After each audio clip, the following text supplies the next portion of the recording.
not only does human system depend on microbes, the whole planet Earth depends on microbial systems. Which bacteria are you trying to grow in the Amali? Aerobic bacteria basically talk to our living cells and then make things that we need, that we cannot make. That's the reason an earthen pot is a must. I have been telling for 30 years that this should be on the first page of every Medical textbook. So gut health impacting our mind and our thinking is very much evident.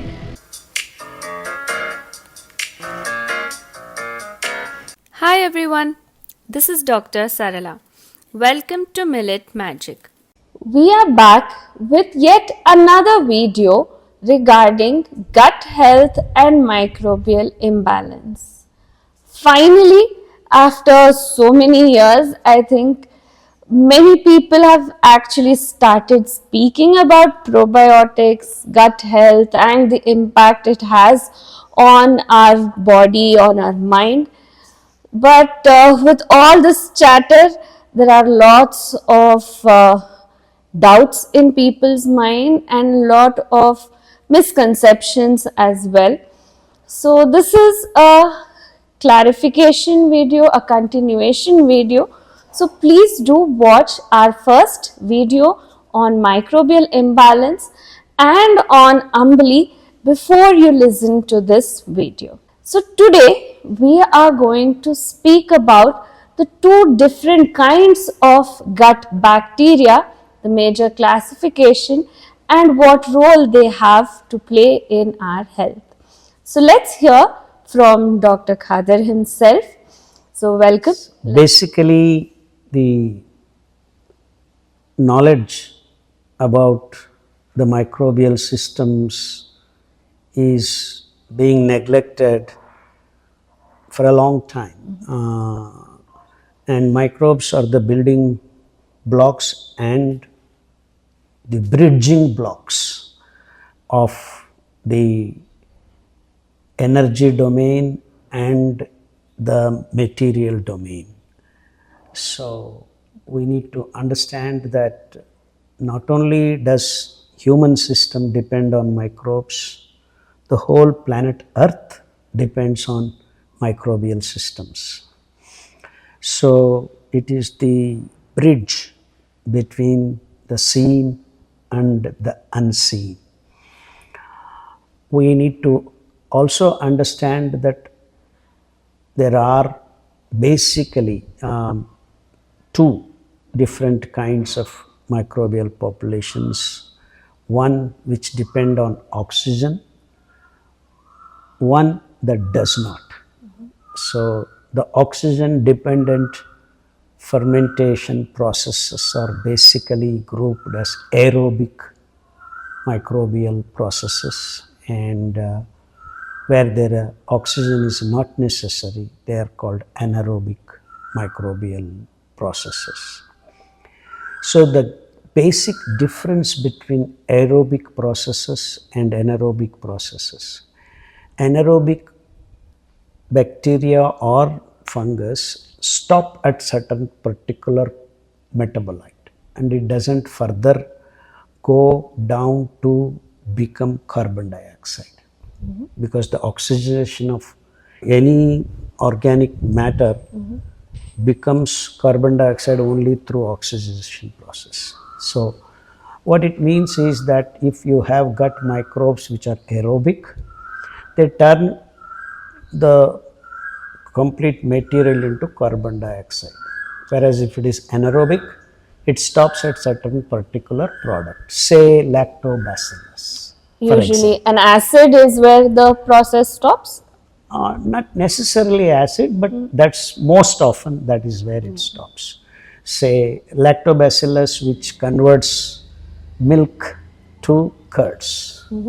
There you have lactic acid as the final product, and further it doesn't go. That's why when you keep milk to become curd and longer doesn't make it carbon dioxide. It keeps making Sour the curd. sourness increases. So I believe you people understand this particular point. It is very important point. So the lactobacilli, which are anaerobic bacteria, which do not take up oxygen, these lactobacilli convert the lactose in milk into lactic acid, and that's where the processing stops, correct?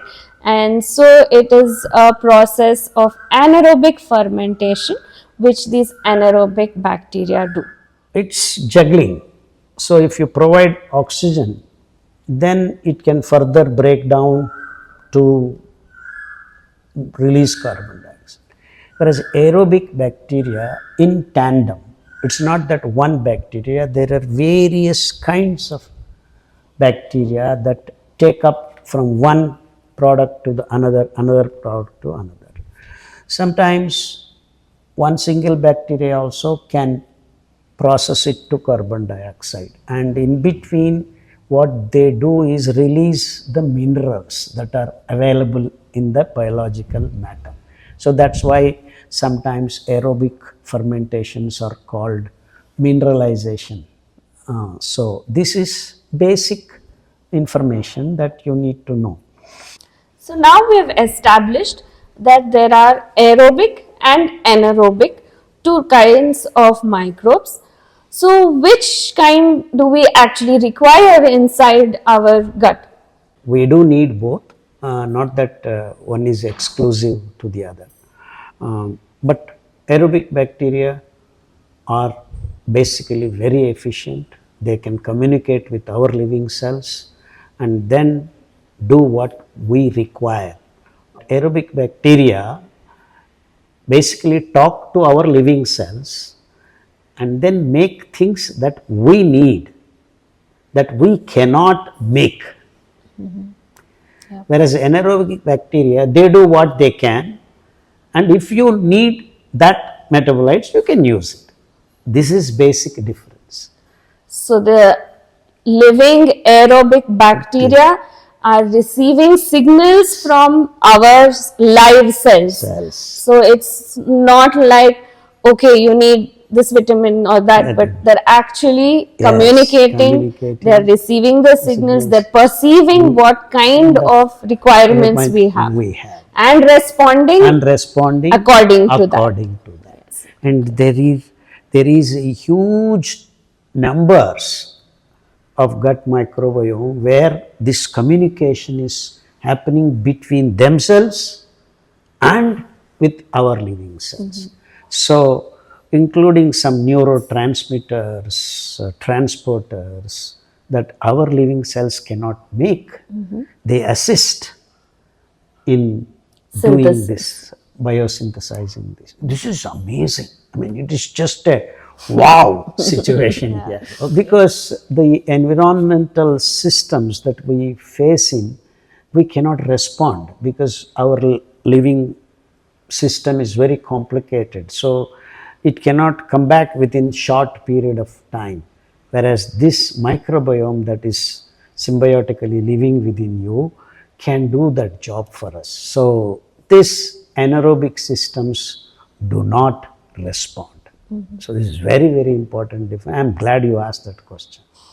So basically we already gave an example of the anaerobic fermentation wherein lactobacilli are converting milk into curd.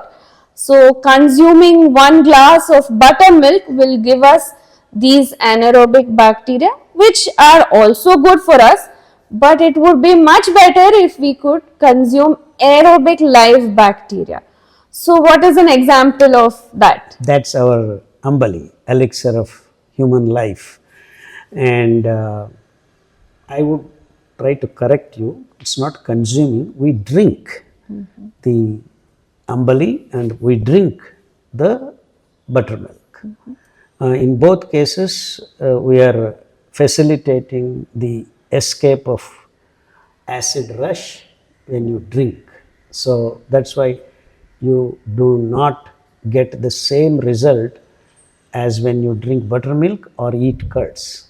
So drinking buttermilk is better because you are facilitating the passage of the microbes into the gut intestine. So that's one thing that you So need to if you notice. are eating a solid form of whether it's aerobic Or or anaerobic anaerobic. bacteria, they will settle in your stomach, and the acid, the hydrochloric acid released by the stomach is going to kill most of the bacteria, yes, and very few live bacteria reach the intestine. Whereas when you drink the probiotic, whether it is aerobic Or or anaerobic. Amali or anaerobic like Buttermilk. buttermilk, it's going to spend very little time in your stomach. It passes That's through into the pyloric intestine. sphincter Yes, opens. that is when you're on an empty stomach. Right. Again, if you've already had solid and then food, drink, then even if drink it's doesn't- liquid, it's going to be Not washed by the stomach acid. So that's the reason why we always mention Ambali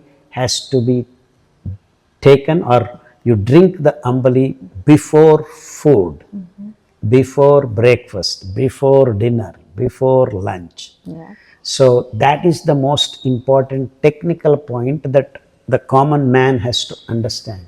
Oh, I have eaten, I will still drink Ambali. That makes no sense. Almost useless. Useless. So I'm glad you brought this up. And that's also the reason, since Amali is an example of aerobic fermentation, that's the reason an earthen pot is a must, because it has the micropores which allow for oxygenation, which allow for the aerobic bacteria to grow. Yeah.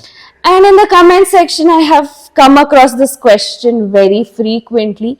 Which bacteria are you trying to grow in the Ambali? So can you tell the species of the bacteria? It's humongous number. So lots of species, approximately I think 18,000 varieties of bacteria are there. So, and fungi and viruses. See, most of us when we say microbes, we are Correct. Only bacteria. Only bacteria, and inferring maybe that. some people little fungus, but there are more and varieties of viruses that human race has not even thought of.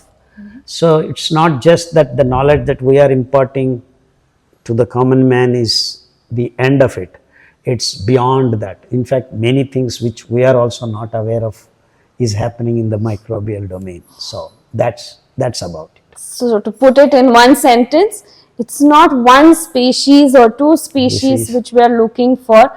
We are looking for diversity of lots of species of not just bacteria, even fungi, to grow in the intestines. Not even fungi, even viruses. Yeah.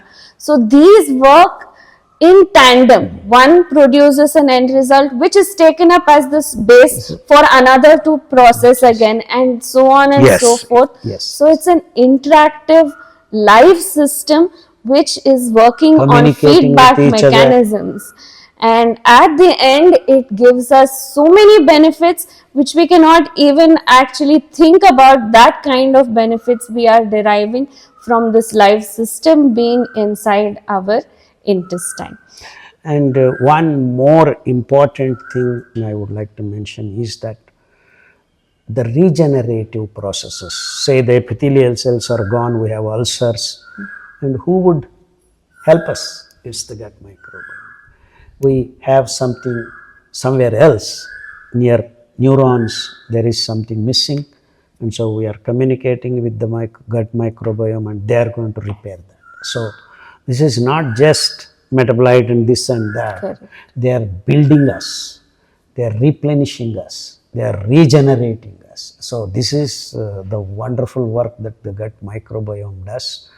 So I believe, I have been telling for 30 years that this should be on the first page of every medical textbook.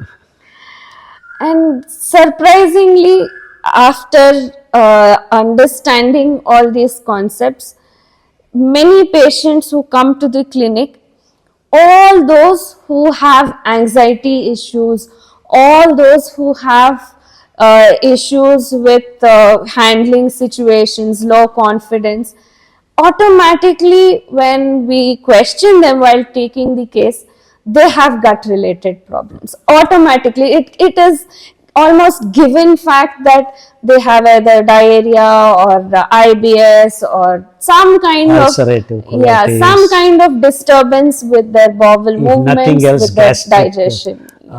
gastric problem associated with bloating. Correct, correct. So it's so we think that it's only theoretical, but actually seeing that there is such a close correlation between even our mind, our moods, and our In gut. fact, I happened to visit one of the villages near Mandya. I met a patient who was about to commit suicide because he had his high diabetic and then mental issues, and there were family problems also.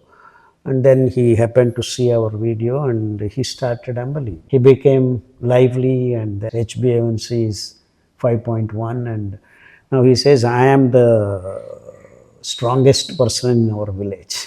So gut health impacting our mind and our thinking is very much evident when we start actually working on it. Mental illnesses. Yeah, we see how much more positive and how much more energetic we are when you're drinking Amali. This is something, a feedback which we are getting from lots of patients who come to the clinic, and many who don't come but are watching the videos and using Amali. We see this positive impact on their mind as well. So coming back to what we were discussing, there's also the chatter that having idli dosa or sourdough bread or dokla or any fermented food substances, so these are also good for the gut and good for giving us probiotics. So what is the truth behind these? No, they do not give us probiotic because we are making all these dishes after fermentation. So what you are getting is the microbial metabolites you are getting. You are not getting the direct microbes into our system. Say idli, you have fermented the batter and then steam it and then do whatever process. So you are killing 90% of the microbes. They cannot escape the heat and the pressure. And on top of it, it is a solid food that we eat. And then again the acid attack. So the whole system is against the microbes reaching microbes reaching your gut. That is your celiac region. So like in South India, we have kadbu and idli. So now if you bring me kadbu and idli, I would certainly say idli is better. Okay. So that's the difference. So by having these foods which we make after fermentation, once we cook them, the bacteria are going to die. So we don't have live probiotics in these foods. We have the result of the fermentation by these microbes, which makes these foods much easier to digest, especially I think the legumes, the lentils, the dals are much easier to digest once they have been fermented rather than directly cooking them and consuming them. Absolutely. So in that way, they are good for your gut, of course, no doubt about it. But they are not going to be equivalent to drinking Amali, which would be the live bacteria reaching your intestine. So I think that's the basic difference between sourdough bread or idli dosa dokla, which is made for fermentation, then cooking it, rather than Amali where we cook and then allow for fermentation. Absolutely. And you can make curd in a steel vessel. Yeah. But you cannot make Amali in a steel vessel. That's the aerobic and the anaerobic being the difference there. Very nice, because this information has to be in the public domain so that common man understands what is going on. Because I have seen even some doctors not able to distinguish these qualitative points about fermentations. And another important factor that we need to understand is that there is a misconception that if you are working in the soil and running around, still you can develop gut microbiome. But the efficiency of developing gut microbiome through that kinds of process is almost 1 to 2% only, because any solid form that goes into our tummy is going to Acid. be acid Attacked by the attack, acid. the acid rush. So escaping that acid rush and acid attack is almost impossible. So maybe 1 to 2% Survive the survive stomach and then and reach the get intestine. pyloric sphincter and then reach your celiac region. So that is the reason why we have made Amali as a thin porridge, a drinkable, and we have talked about it in many occasions. So this is also a very important factor that everyone should understand clearly.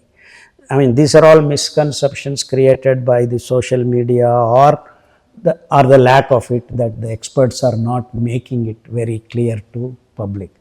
In fact, many videos and information is passed on as if everything is Probiotic. probiotic. Yeah, now we see ice cream containing prebiotics. Probiotic. I can't believe that this, and it's being incredible. used as a branding, basically. It's being People used as a marketing strategy that and most often 99% the marketing strategies are only marketing strategies. They do not contain the real truth. So we are trying to be very smart there. small element of Small, truth and true, major yeah, element major is a of bubble. marketing. Yeah. So be aware, these things are, and we are trying to break down what is what and what is not. And finally, about the probiotic capsules and That's we are getting the small drinks and sachets which people are consuming. So, what would you say about the impact they will have and versus the impact Amli will have on the body? okay. Let me put it in very simple words. Whatever the sachets, the probiotic capsule, all these are basically are patented and then marketed at high cost, and say now they give you benefit and I'll give 10 points. Now when you drink 1 tumbler of Amali, which costs you 50 paisa, at your home you make with your own hands, I would put the benefit in the point table is 1 lakh. So 10 and 1 lakh. This costs you 10,000 rupees, this costs you 50 paisa. Putting the cost aside, since few people are willing to spend on their health, why exactly would you rate this at so much difference between the two? At the most, they can select few strains of probiotics into a capsule or a sachet, and compared to Amali, it is humongous number, approximately 18,000 strains, and we are also talking about virus, other aspects being present in Amali, not in these small capsules. Second, the tandem working is going to be missing in this. So the communication processes to our cells is going to be enormously highly qualitative and efficient with reference to Amali, and with these particular products, let me put the word product, probiotic products is certainly going to be, and that's why I gave 10 here and 1 lakh here. So, the mere diversity and variety of the microbes which we can get from simple homemade Amli cannot be matched with the ready-made drinks or sachets or capsules which we get. And another fact is that to make these bacteria available on the shelf, they have to be alive and they have to be maintained so for 4 months or 6 months or whatever the shelf life of that product is. But they should not overgrow and they cannot be just allowed to reproduce or multiply on their own. So the pharmaceuticals have to be in a suspended state such that they activate inside your body and again start growing, but no overgrowth happens while they are on the shelf. So this delicate process of suspending the bacteria, keeping them alive without killing them, but being able to reactivate, that's a very difficult thing which is not being really very successful. Even though a lot of work is going into it of late, very few strands or very few strains of bacteria can actually be put into Work in our celiac region. Yeah, and again the capsule, they have to make it in such a way that it escapes the acid of the stomach and reaches the intestine. So at the end of the day, effectively very few varieties and very few live bacteria actually reach the gut even when you're taking the prepared probiotics. But instead, if you just make simple homemade Amali, you have diversity, you have variety, and you have the live bacteria reaching very easily and in a simple way. I think that's the conclusion we can come to of this discussion, and I'm sure there's going to be more to talk about this in the future. So we'll So, Dr. Sarala, answer me this question at the end of this conversation. Is one tumbler of buttermilk better or one tumbler of Amali better? Amali. But yeah, doesn't mean you have to give up on buttermilk. But drink Amali, drink buttermilk, and make sure that you don't miss out on Amali just because you have had buttermilk. Please make sure you drink at least once a day before your dinner or lunch or breakfast. So to conclude, I'm sure we're going to have many more conversations regarding gut health and probiotics. So until then, I think we have given a lot of clarifications, a lot of clarity. So please do give importance to your gut health, and once you start drinking the Amali, you'll see the difference yourself. It's not really difficult to make it. Anybody can do it. Even a student, even a bachelor, anybody can easily prepare Amali. So please do start using this in your daily routine and see the magic happening inside. Thank you.